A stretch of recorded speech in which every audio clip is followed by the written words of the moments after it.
Blackbrook Vale. The name itself embodied infamy. Neve arrived expecting misty ravines, decrepit trees bound in spiders' webs and swarms of bats. What she saw was a warmly gurgling stream and the valley's gentle slopes blanketed in crocus blooms. Only a village of abandoned, ruined huts and a cemetery stretching to the horizon behind it attested to the valley's grim past. The village seems shrouded in a guise. Be not deceived, said the Queen. Reynard! Some men to search the environs for any sign of life. The blood-curdling roar that came from the ruins a moment later proved the Queen's caution warranted beyond any doubt.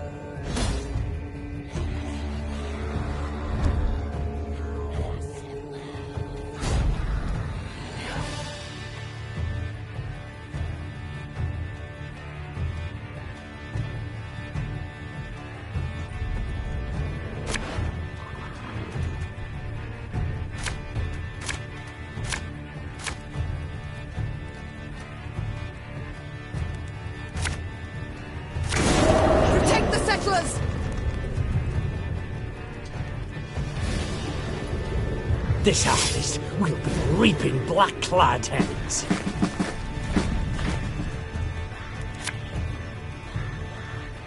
Again and again and again.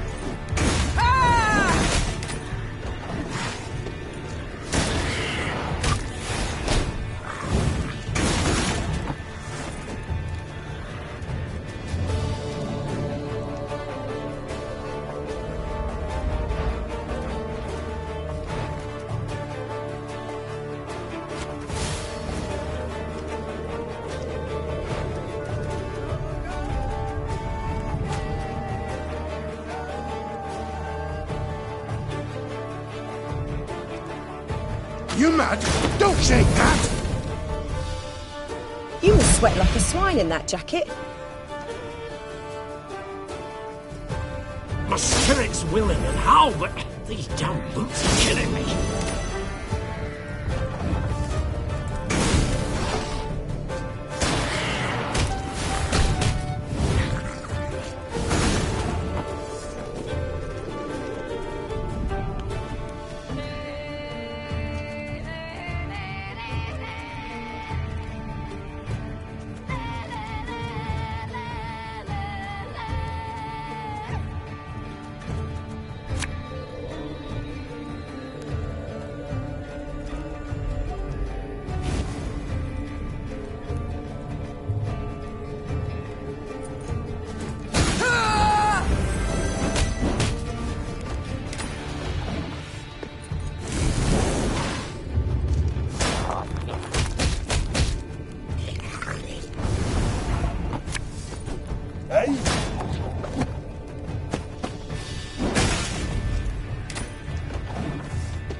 Army's a waste of time for one like me.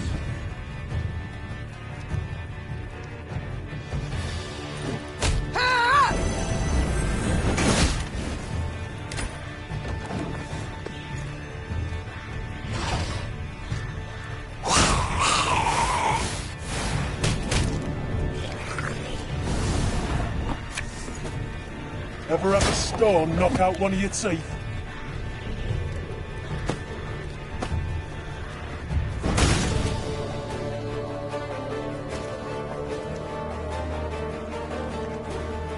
Looking to dance, mate?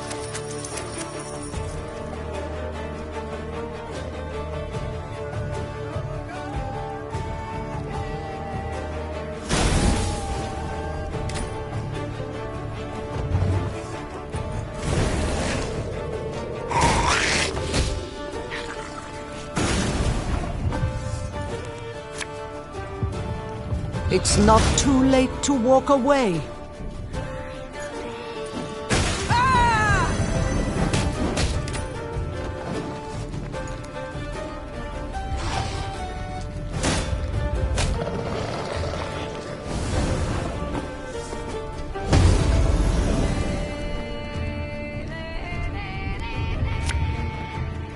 it the white of an eye from half a league away.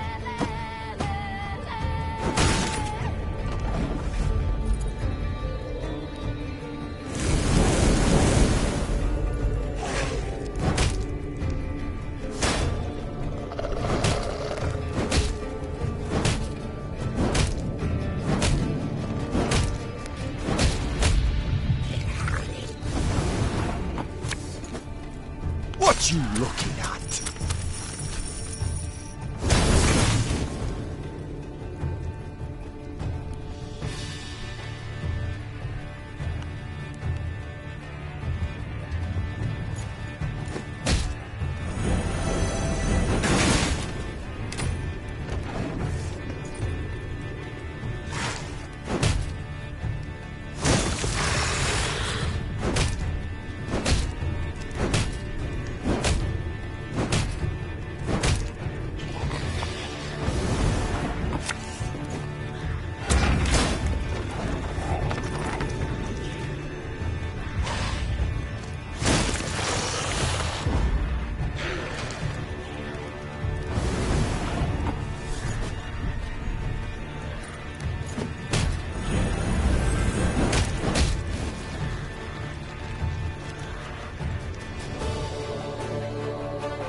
Likely the last, that one.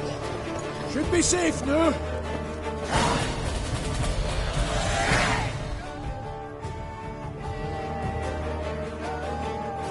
Following the victory, the settlers' hopes seemed renewed. Could the beasts they felled have killed the previous lot of colonists? Perhaps the curse that had long hung over Blackbrook Vale was at last broken. We thank you, Your Majesty. The settlers' leader said, slipping the satchel from his shoulder. You've granted us new hope. And a new home.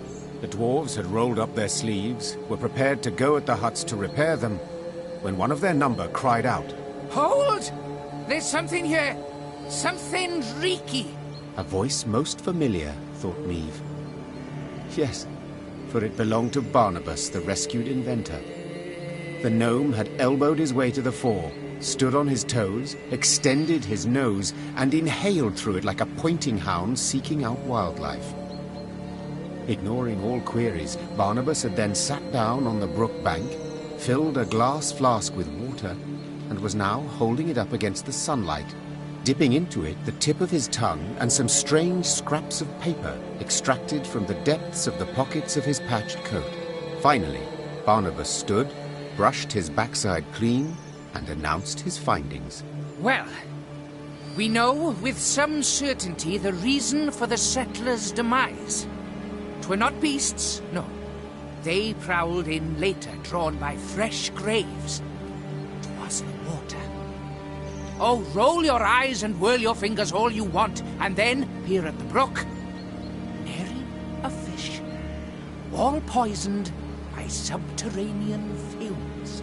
The dwarves hemmed, hawed, and grumbled, and were a heartbeat from abandoning the Vale for good. Then Barnabas reached into his satchel and extracted a device of his own making he termed an aqua purificator.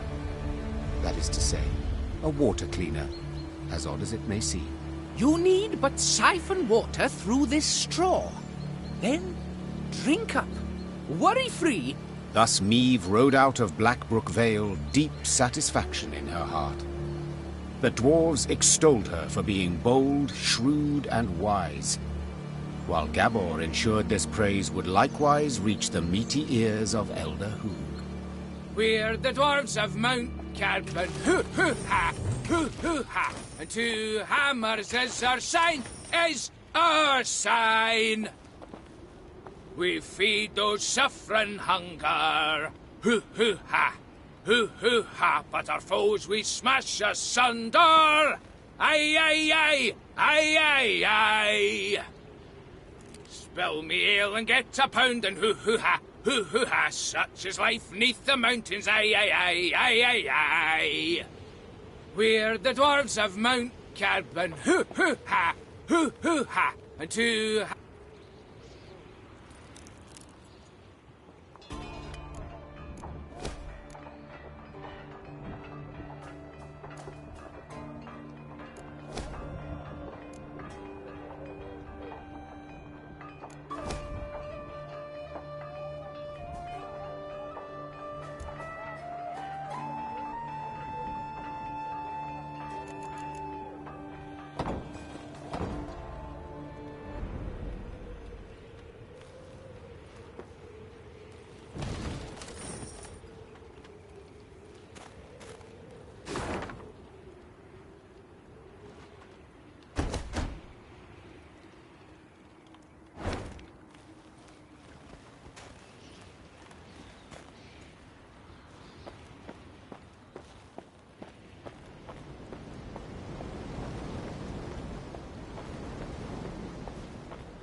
The rumors Gabor had overheard were true. Scouts returned with news of a cavern at whose mouth lay rotted logs, an indication that something of great weight may have been rolled inside. Chests full of gold, for instance. Then again, paw tracks clearly showed some beasts had made the cave their home. Right. Decision time. Enter or scramble back down, said Gascon, rubbing his hands together for warmth. Please hurry. This frost is downright biting. We've scaled this high. Foolish we'd be to descend empty-handed. Fall in behind me! The Queen took the fore, sword in one hand, torch in the other. The flickering flame's glow illuminated the cave's interior, casting long shadows. Meve was certain some horror would leap at her at any moment. And she was not at all wrong.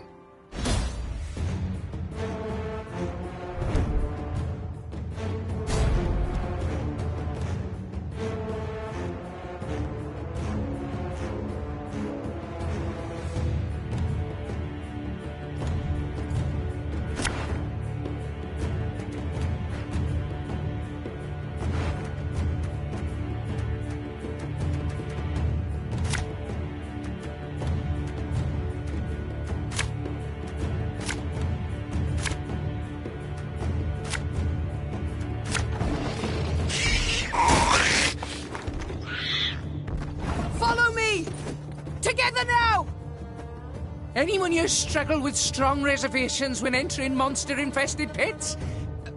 Asking for a friend. I'll relieve you of that pouch.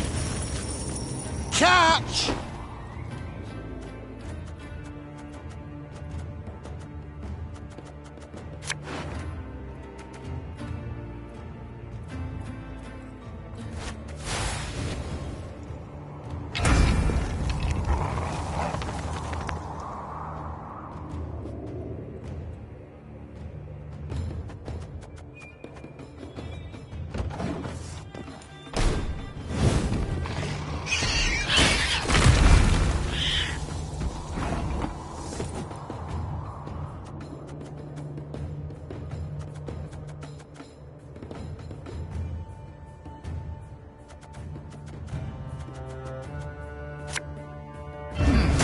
What?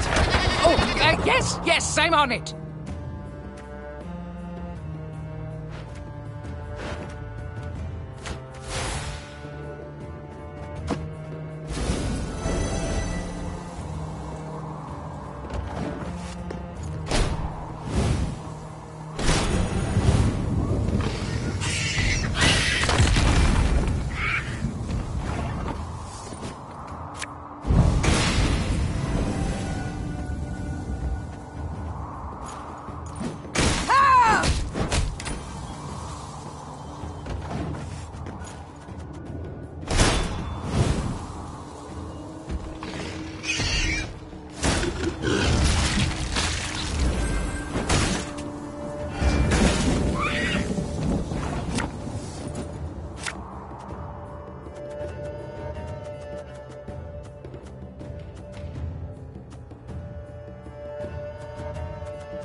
I smell a leak.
again and again and again.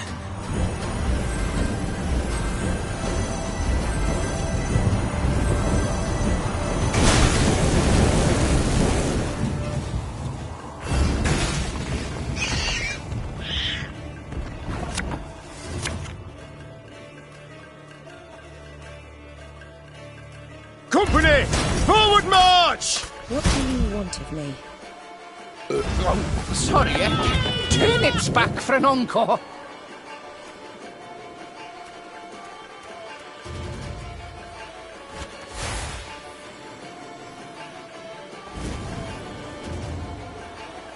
Should have listened to me, old lady.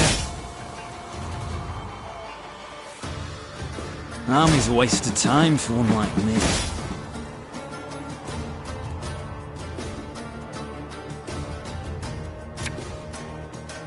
Oh, could murder a pint.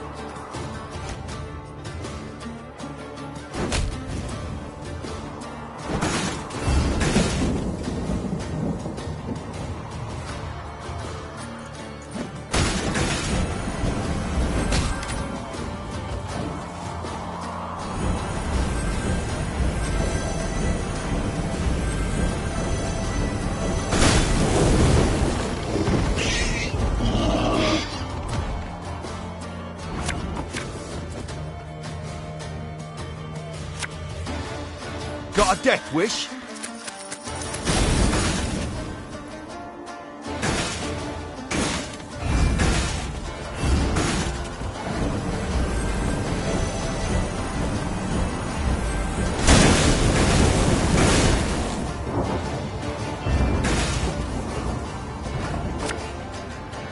Favourite cut of lamb? Shank.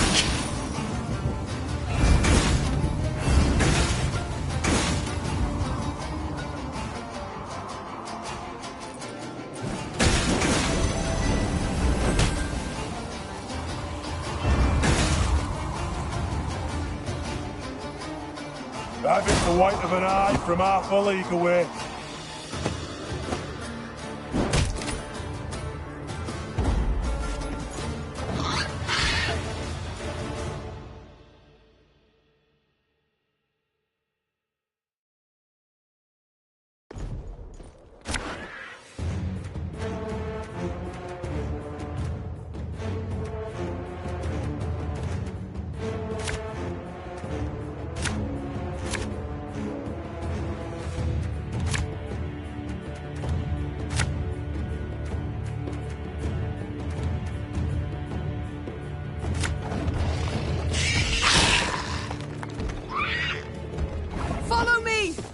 Together now! Anyone here struggle with strong reservations when entering?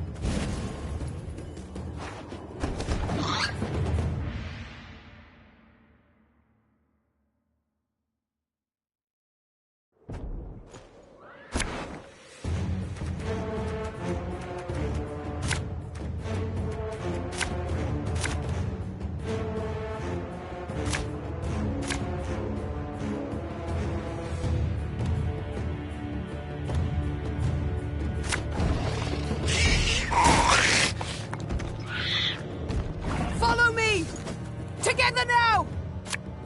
Anyone here struggle with strong...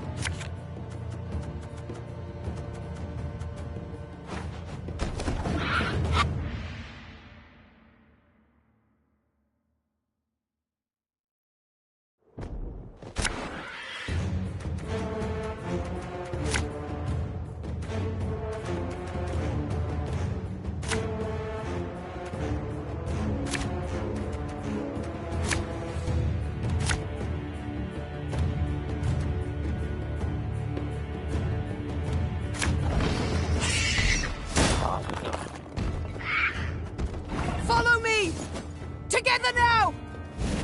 Anyone here struggle with strong reservations when entering monster in... We could solve this some other way. Storm knock out one of your teeth.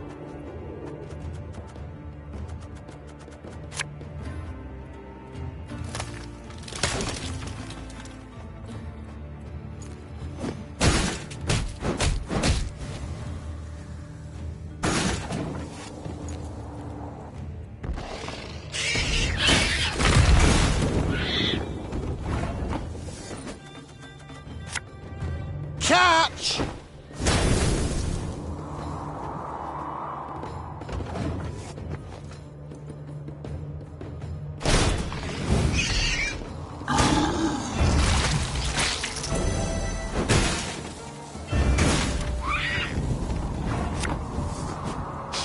I smell a leak.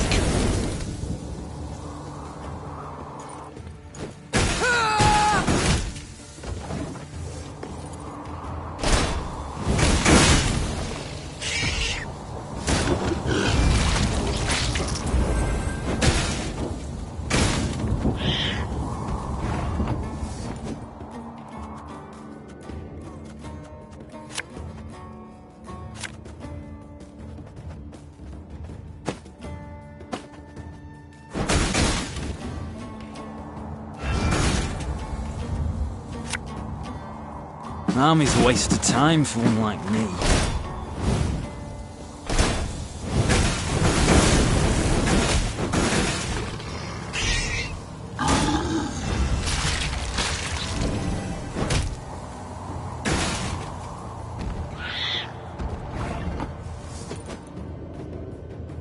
What you looking at?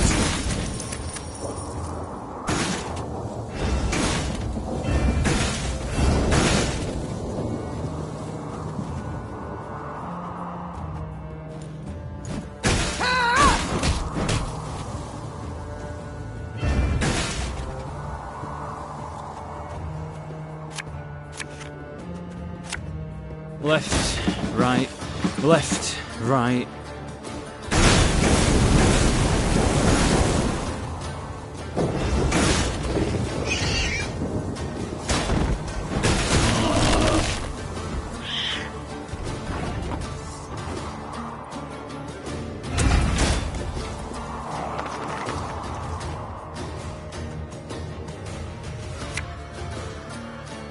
Discipline shall bring us victory! Again and again and again.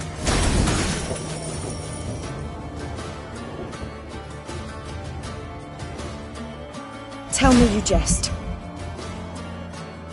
You mad? Don't shake that!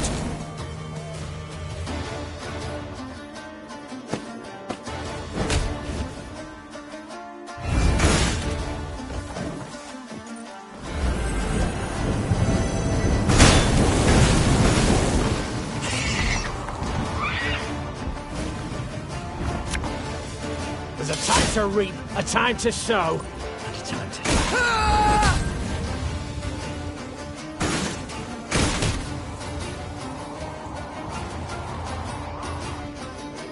Feel any burning? See a local healer or wise woman.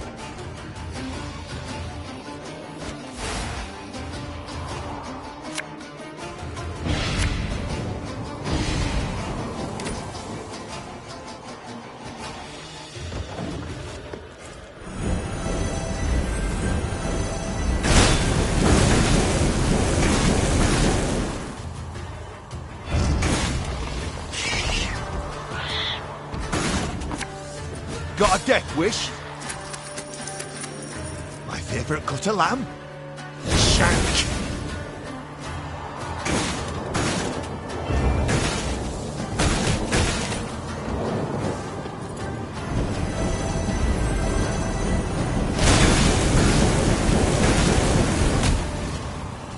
Treasure trove ought to be close now. Come on.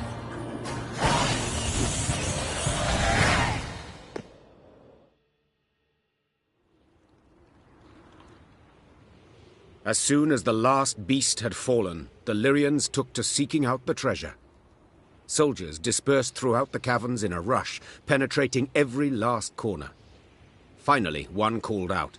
Got it! Got the treasure! Right here! Treasure! Shiny stuff! A number of steel-reinforced chests lay up against the cavern wall. Meve blew the dust from the lid of one and lifted it with some difficulty. She had hoped for gold and jewels, bars of Mahakaman steel at the least. Instead, she saw thousands of time-tarnished copper coins with a hole through their centre. What's this bloody crap? Tokens of some sort? Aye, that's right. Holy Goldens, we call them. They're, currency in Mahakam. Get our wages in them. Use them to cop victuals and hooch. What of arms, armour, tools? Nah, all that's given to us. Clan provides it. Is that what you need? Weapons? Oh, feel the Egypt now. Brought you here for no reason. Yet these tokens, they can be exchanged for other coin, can they not? Temerian orans or Novigrad crowns? Aye. Doable in theory, but not at all clever. Rates are crap. See, the elders keep 'em low to make life difficult for dwarven folk. Discourage 'em from leaving Mahakam. What's this? Common dwarves use no gold. You cannot be serious. Yet I am. What good's gold to them? Clan gives them all they need. And victuals and hooch beyond need, they get for tokens. Yet you trade with humans. Gold coin you take for your goods, the coin must serve a purpose. What is it? We hoard it all. In vaults. Great piles. Down bottom lie ducats dating from the reign of that dozy ham-shanker King Dagrid. And you do not put it to use? Acquire anything for it? Then it's true what folks say, that you love gold too much to part with it. Hoard it for pleasure, as dragons do. Point of fact. That there's pure drivel. Gold's a metal like any other, just yellow. We hoard it for our safety. Your safety? I fear again, I simply don't follow. Couldn't it be simpler? Soon as human folk get it in their heads we's a thorn in their side, we'll spend it. All of it, in a jiffy. Excess coin supply, that's called. Matter of days, gold'll be worth less than sawdust. And you're tossing banks and economies, bam, on their arses. There'll be nothing left of them. They'll cave in faster than a mine shaft with rotten props. Why are you all ogling me? With human folk for neighbours, we dwarves got to be damn vigilant, as sheep round wolves. So how can these tokens serve me? We must trade them.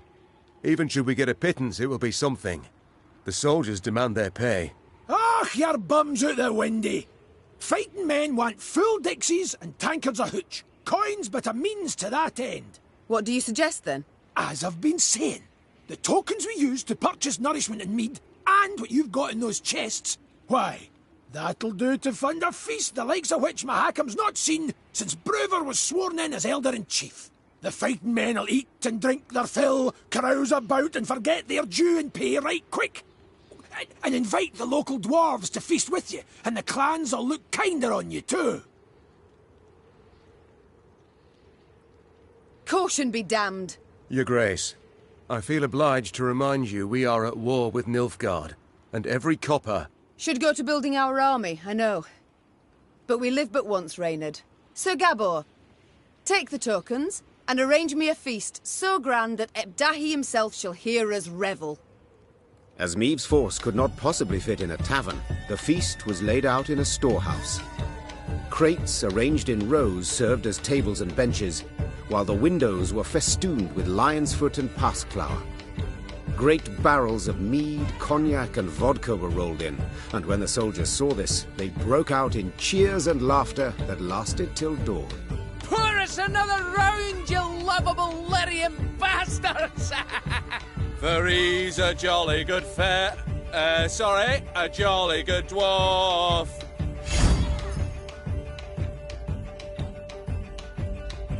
There was food and drink enough for the dwarves of the pass, who, with Meave's men, raised tankards in hand and voices in song the night through.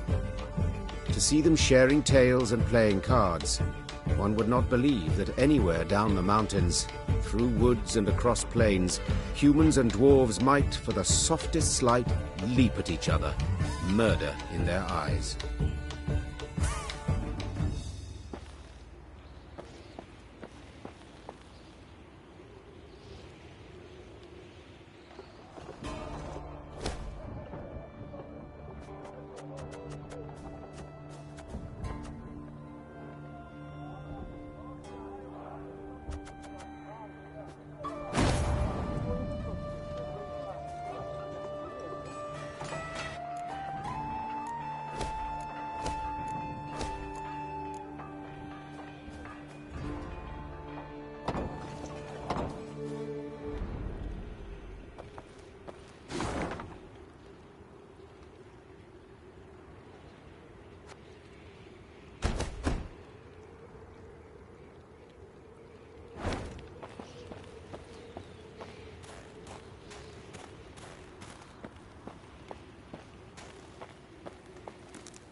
Curse of Blackbrook Vale's been undone!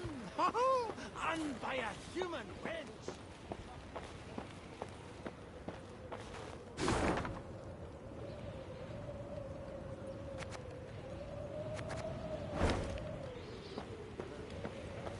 Get up.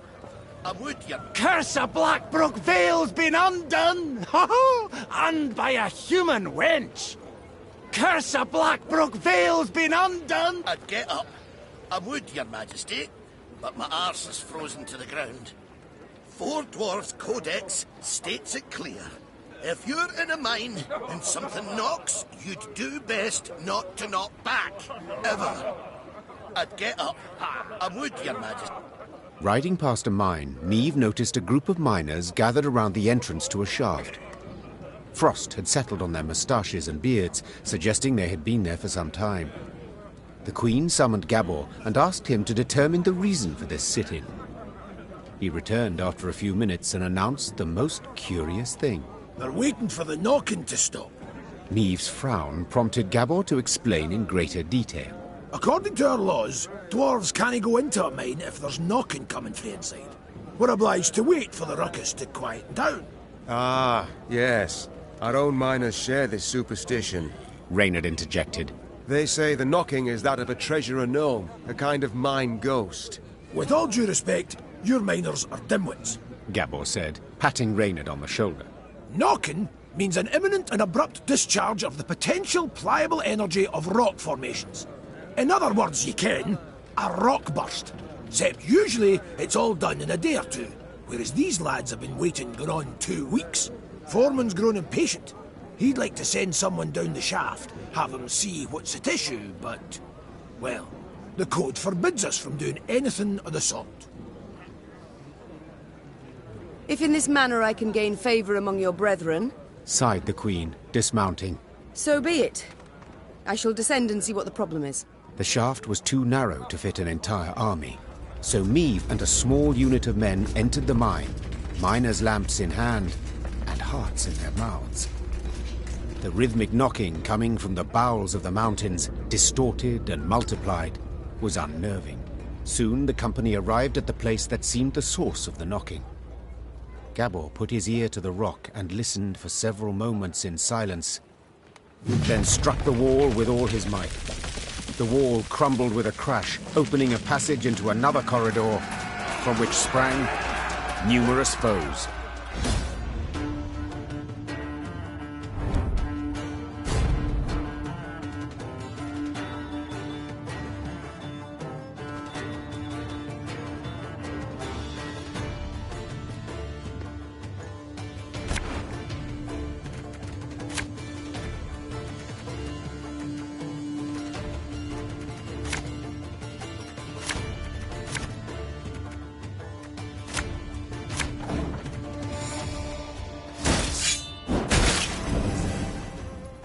Did you hear something? What was that?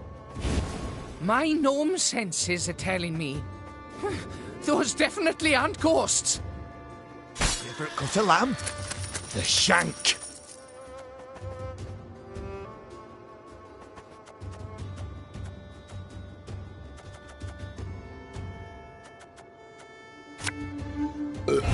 Sorry, turnips back for an encore.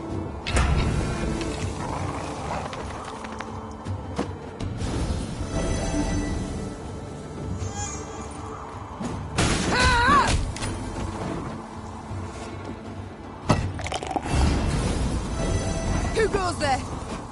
Drop your weapons! Nay, you drop yours! Catch!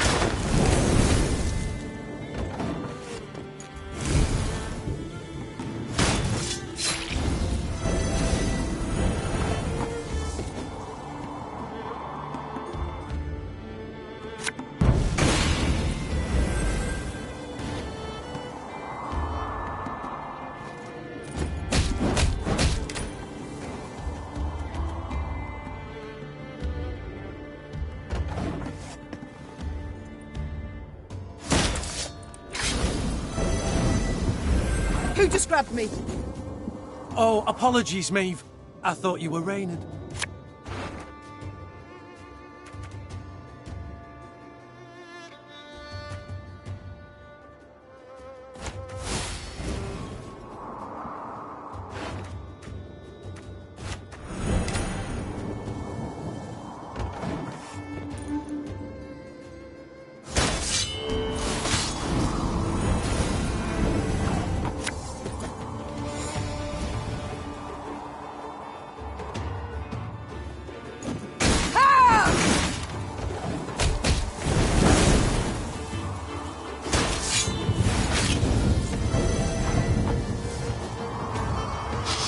I smell a leak.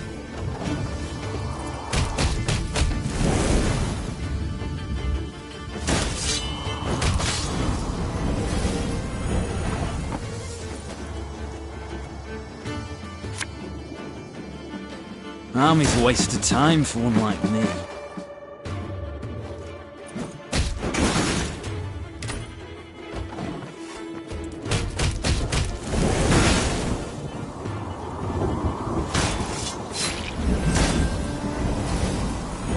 Reynard! Are we winning? I can't see a bloody thing! Looking to dance, mate?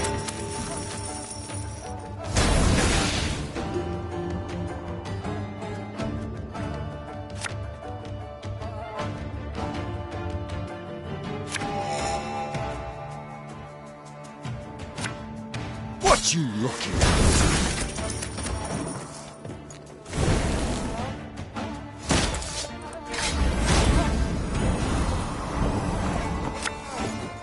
Thing about slings, they hide well.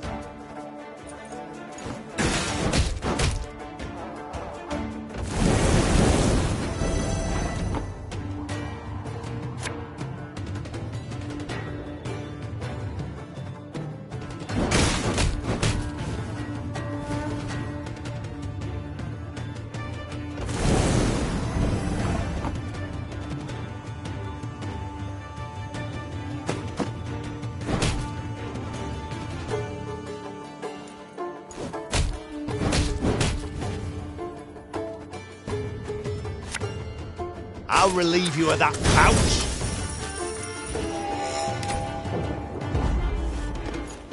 Stop! Stop! We surrender!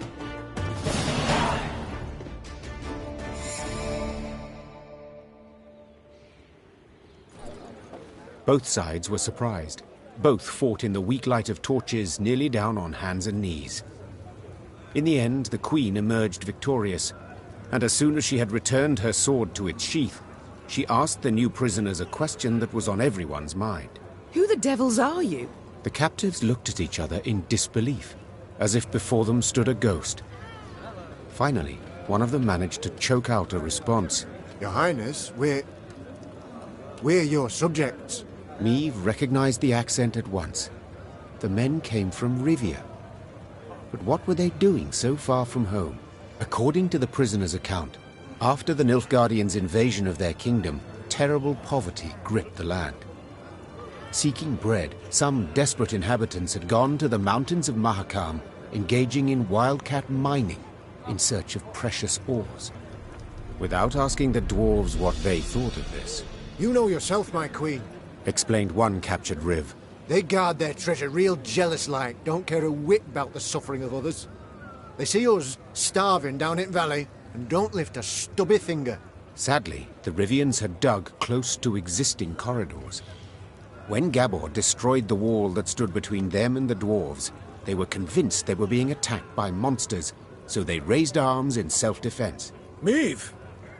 'Tis a tough nut to ken, said Gabor. But let's nae kid ourselves. These men are thieves, and we must hand them over to the Mahakaman Guard. So they may do what? Sentence them to hard labour, or hang them at once?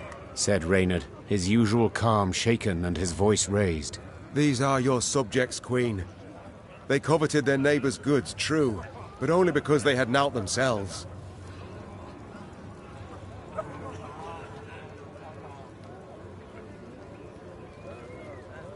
The foreman wished for the knocking to stop, said the Queen. And so it shall. As for you, go back to Rivia, and tell all their queen shall soon return, leading an army. The grateful Rivs quickly packed up their tools and left the mountains. Meve had no doubt Bruva Hoog would soon learn of the affair and would certainly not approve of her decision. Yet she preferred to face the Elder's wrath than send her subjects to a dwarven prison, or possibly to their death.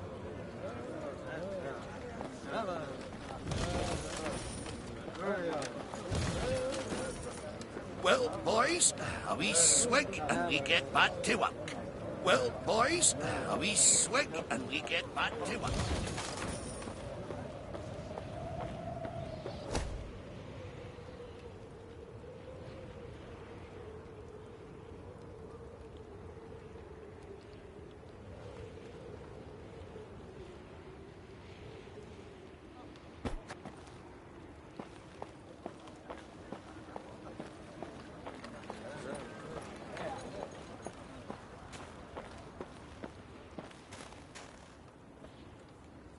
The sound of approaching hoofbeats made Meave turn to see Reynard spurring on his panting horse, galloping at a breakneck speed towards her. Ill tidings I bring, Your Grace. Clearly. Glad tidings never arrive with such urgency. Our scouts captured a Nilfgaardian messenger. He was travelling in disguise, and by night. When he realised his capture was imminent, he strove to destroy the letters he carried. We were able to salvage some, in parts. Anything of interest? Yes, there is, I fear. Your Majesty, you must listen. Consider your offer accepted. Direct Meave and her force to the agreed site. We await their arrival. Your reward shall be as agreed. Hail, Keritsa. A traitor. We might have expected as much. Nilfgaard has shown amply that it abides only by the rules it sets. Since they have not proved able to defeat me in the field, in open battle, they seek other means. I suppose the scroll bears no name. It does not, Your Grace. The messenger. Have you questioned him? Naturally, Your Grace. Alas, he knows not to whom the letter is directed. He was to leave it in an agreed spot. I take it tidings of the whole affair have spread throughout the force? Yes, Your Majesty. The witnesses were too many to keep this fact a secret. We must thus assume the traitor in our ranks knows it as well, and will make no attempt to retrieve the scroll. A dead end. Have we any other leads or clues? None, I fear, Your Majesty. We must be alert. Keep a keen eye on events as they unfold, and exercise great caution in forging new acquaintances. Very well. Eyes wide open, all senses attuned. Yours in particular, Reynard. Of course, my liege.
This harvest will be reaping black-clad heads.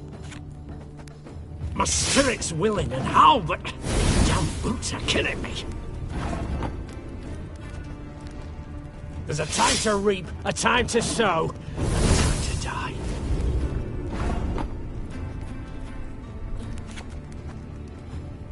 Aye.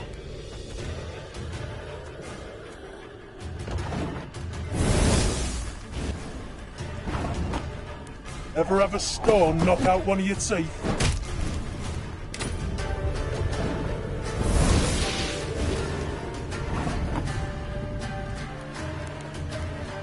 I've hit the white of an eye from half a league away.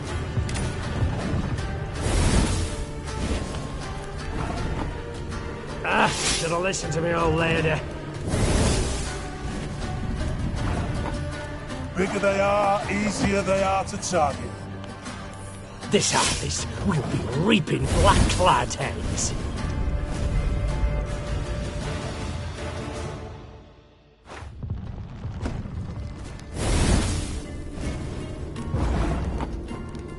This harvest will be reaping black-clad heads. My spirit's willing and how, but damn boots are killing me.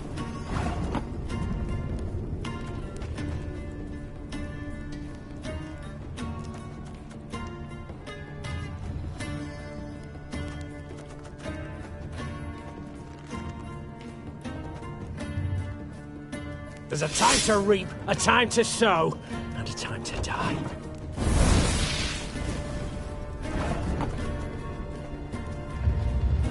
Aye.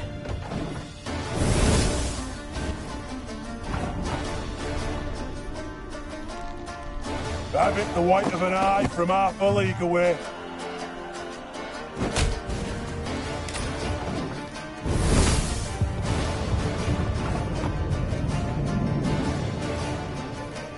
Bigger they are, easier they are to target.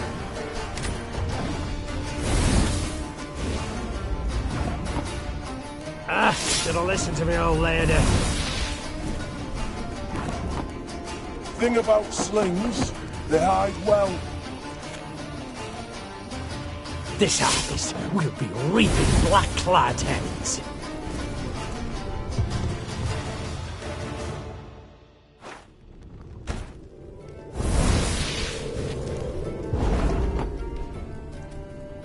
Should have listened to me old lady.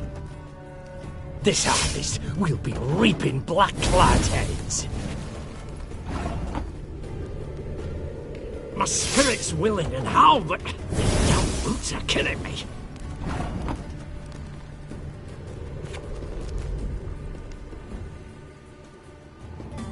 There's a time to reap, a time to sow, and a time to die. Aye. Thing about slings, they hide well.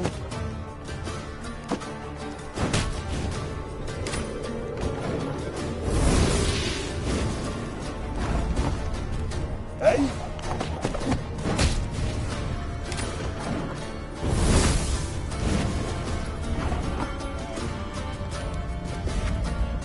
Ever have a stone knock out one of your teeth?